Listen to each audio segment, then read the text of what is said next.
Assalamualaikum warahmatullahi wabarakatuh. Sebelum izin memperkenalkan diri, nama saya Dina Mila dengan NPM 2007051041. Di sini saya akan menjawab pertanyaan-pertanyaan terkait UTS yang ada 5 soal. Yang pertama, uraikan apa yang dimaksud dengan Cyber6 dalam sebuah keamanan sistem informasi. Jadi Cyber6 adalah 6 aspek yang ada di dalam cyber.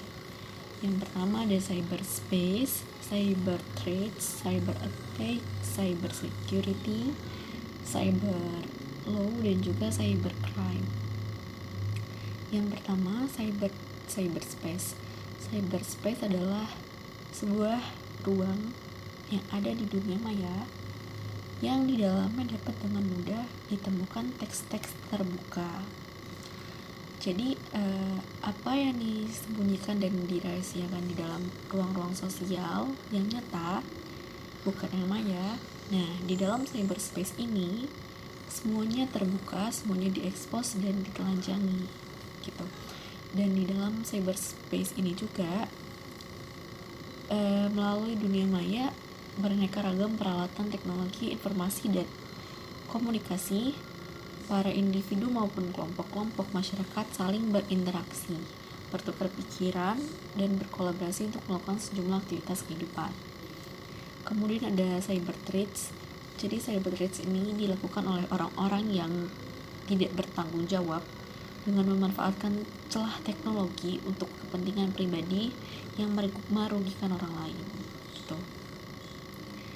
Jadi dengan meredam kejahatan yang ada di dunia maya, beberapa pihak telah melakukan upaya yang membentengi dan mencegah kejahatan maya terjadi gitu. Jadi cyber threats ini merupakan ancaman yang sering terjadi di dunia maya. Contohnya adalah keinginan sejumlah atau sekelompok orang maupun pihak yang ingin mengambil beraneka ragam harta atau barang berharga yang ditransaksikan atau dipertukarkan di internet, seperti itu. Mulai dari hal-hal yang secara langsung merepresentasikan sumber daya finansial seperti uang digital, nilai kartu debit, kekayaan di rekening bank, jumlah tagihan kartu debit, dan lain-lain seperti itu. Jadi biasanya mereka ini mengambil data-data yang ada di dalam seperti aplikasi e-banking dan lain-lain. Kemudian ada cyber attack. Cyber attack ini dapat diartikan sebagai serangan dalam dunia maya. Kalau cyber threats tadi ancaman, sedangkan cyber attack ini serangan yang ada di dalam dunia maya, baik yang ditujukan untuk menyerang ataupun bertahan. Yang diharapkan terjadi kerusakan pada suatu objek yang dituju.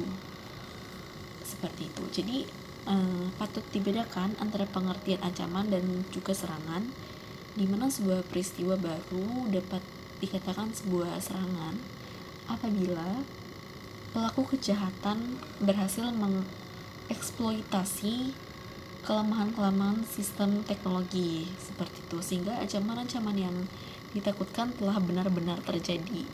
Jadi perbedaannya cyber attack dan cyber threats, kalau cyber attack tuh benar-benar terjadi, benar-benar dilakukan, sedangkan cyber threats itu hanya sebuah ancaman seperti itu, tidak benar-benar terjadi gitu.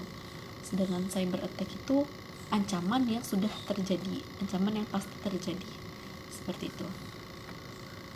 Potensi ancaman seperti yang telah dijelaskan sebelumnya benar-benar menjadi masalah jika berhasil dieksploitasi oleh orang-orang jahat dalam rupa sebuah serangan seperti itu.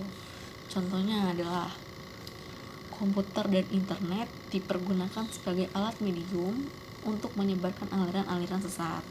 Jadi oknum-oknum yang tidak bertanggung jawab ini menggunakan komputer dan juga internet sebagai medianya untuk menyebarkan aliran-aliran yang sesat, seperti telepon genggam dimanfaatkan untuk mengirimkan pesan-pesan atau SMS yang menipu calon korban. Contohnya, misalkan sering terjadi itu kita mendapatkan SMS bahwa kita kecelakaan, atau kita masuk ke kantor polisi, tolong kirimkan uang ke rekening ini, atau tolong kirimkan pulsa ke nomor ini. Nah, itu salah satunya. Kalau misalkan itu salah satu ancamannya. Kalau misalkan kita benar-benar mengikuti ancaman tersebut, maka itu menjadi cyber attack, karena kita sudah melakukan yang sudah terjadi, kita sudah terpengaruh gitu, sudah tereksploitasi oleh oknum tersebut gitu.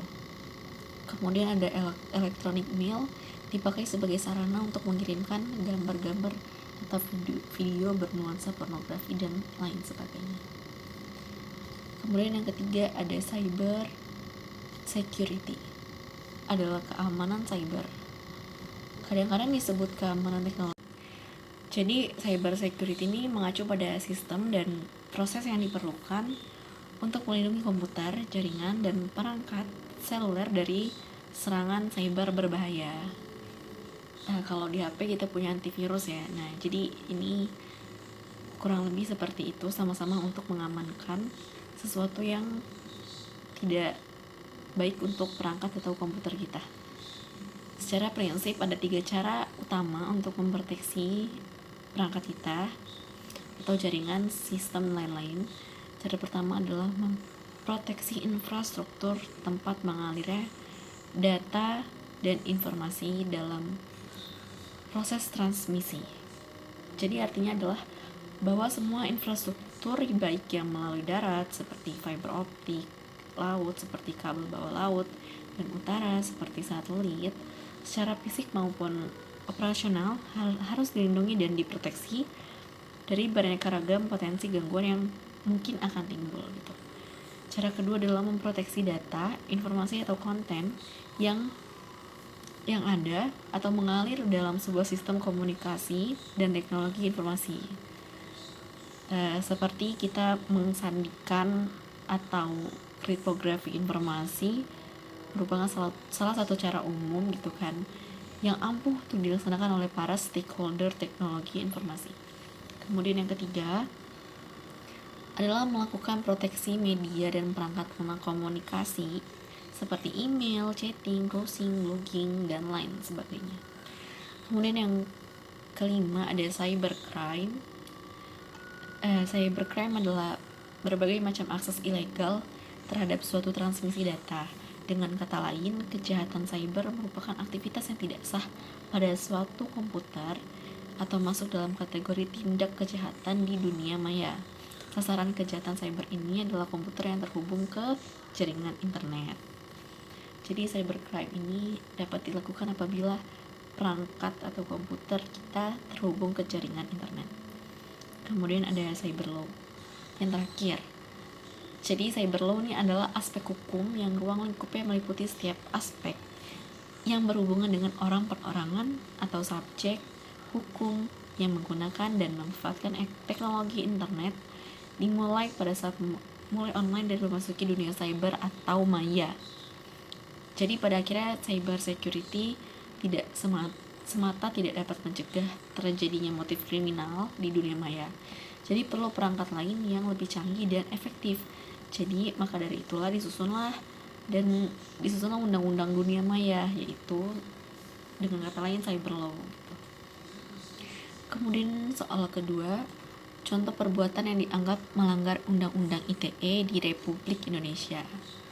Jadi yang pertama adalah mendistribusikan dokumen elektronik bermuatan asusila, perjudian, pencemaran nama baik, pemerasan, dan juga pengancaman pasal 27. Kemudian ada mendistribusikan berita bohong atau hoax pada masyarakat terkait SARA, suku, agama, ras, antar golongan. Kemudian yang ketiga ada menyebarkan ancaman kekerasan atau menakut-nakuti pasal 29. Kemudian mengakses, mengambil, dan meretas sistem elektronik milik orang lain. Jadi mengambil yang bukan milik kita dari public ke private dan sebaliknya, pasal 31. Kemudian mengubah, merusak, memindahkan ke tempat yang tidak berhak, menyembunyikan informasi atau dokumen elektronik, serta membuka dokumen atau informasi rahasia yang bukan milik kita tentunya. pasal 32. Kemudian mengganggu sistem elektronik, pasal 33. Kemudian menyediakan perangkat keras atau perangkat lunak, termasuk sandi komputer dan kode akses untuk pelanggar larangan yang telah disebutkan, pasal 34. Kemudian yang terakhir, pemalsuan dokumen elektronik dengan cara memanipulasi penciptaan, perubahan, penghilangan, dan juga pengerusakan dalam pasal 35. Kemudian soal yang ketiga, apa yang dimaksud dengan kriptografi? Jadi kriptografi itu berasal dari bahasa Yunani dengan memadukan dua kata, yaitu kripto dan graphein. Kriptos berarti tersembunyi atau rahasia, sedangkan graphein memiliki arti menulis. Jadi makna kriptografi secara harfiah ialah menulis secara tersembunyi untuk menyampaikan pesan-pesan yang perlu dijaga kerahasiaannya. Seperti itu. Untuk perkembangan sekarang, kriptografi banyak dilakukan, banyak diimplementasikan pada zaman sekarang ini untuk mengirimkan berita-berita atau data-data yang bersifat rahasia yang tidak dapat dibaca oleh hacker, seperti itu. Kemudian yang keempat, 5 contoh serangan cyber attack dan cara antisipasinya. Yang pertama ada kasus pertama, ada perang hacker Indonesia versus Australia pada tahun 2013. Jadi di perang hacker ini, tentara cyber Indonesia membanjiri server situs-situs Australia dengan request palsu sampai overload dan website gagal akses. Salah satu korbannya adalah situs Polisi Federal Australia. Kemudian cara antisipasi dari pihak Australianya, tentara cyber Australia tidak tinggal diam. Jadi mereka balik menyerang dengan membuat down berbagai website penting di Indonesia, seperti situs KPK, PLN, Garuda Indonesia, Polri, Tempo, dan lain-lain. Jadi itu cara Australia untuk mengantisipasinya. Kemudian yang kedua, ada data pengguna Tokopedia bocor ke dark web. Jadi ini sempat heboh ya pada tahun 2020, belum lama juga, 2 tahun yang lalu. Jadi di tahun 2020 kabar tidak sedap menggoncang Tokopedia seperti itu. Pasalnya 91 juta data pengguna dan lebih dari 7 juta data mesin di e-commerce ini dibocorkan oleh hacker bernama Shiny Hunters. Jadi untuk mengantisipasinya, Tokopedia menenangkan penggunanya dengan memastikan data sensitif seperti password aman karena Tokopedia menggunakan sistem enkripsi. Artinya informasi sudah diubah ke kode rahasia sehingga tidak bisa dibaca hacker. Jadi Tokopedia mengimplementasikan kriptografi di sini.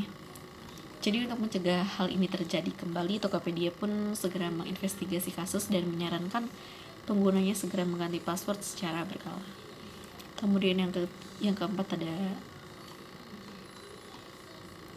data COVID-19. Jadi seorang peretas atas nama database shopping di dark web, Right Forums, menjual basis data dari pasien COVID-19 di Indonesia. Tertanggal 18 Juni, peretas mengaku data tersebut diambil pada pembobolan 20 Mei lalu. Kemudian yang terakhir ada website DPR RI down dan ganti nama pada tahun 2020. Jadi begitu pengunjung bisa mengakses situs website DPR RI, mereka akan membaca tulisan Dewan Pengkhianat Rakyat seperti itu. Jadi kabarnya aksi ini adalah protes dari aktivis untuk menolak UU Cipta Kerja, sehingga para hacker bekerja sama untuk meretas website DPR RI. Insiden ini pun heboh dan merajai trending topik di Twitter. Tim IT DPR RI pun segera menurunkan website dan melakukan maintenance. Walau akhirnya situs berhasil pulih, website menjadi lebih lemot karena terhindar serangan virus. Oke, kemudian ada uraikan tools yang terakhir, soal kelima, uraikan tools yang Anda kuasai yang berhubungan dengan cyber computer security. Jadi Yang pertama ada Wireshark. Jadi dalam perspektif yang positif, Wireshark berguna untuk pekerjaan analisis jaringan. Jadi cara kerja dari Wireshark ini yaitu dengan merangkap atau mengcapture paket-paket data dari protokol-protokol yang berbeda dari berbagai tipe jaringan yang umum ditemukan di dalam traffic jaringan internet. Paket-paket data tersebut ditangkap lalu ditampilkan di jendela hasil capture secara real time. Kemudian ada Burp Suite. Tools ini digunakan untuk mengintercept data yang dikirim atau request atau diterima, yaitu response oleh aplikasi atau browser dari server melalui proxy yang sudah disetting pada browser mana maupun pada Android atau iOS.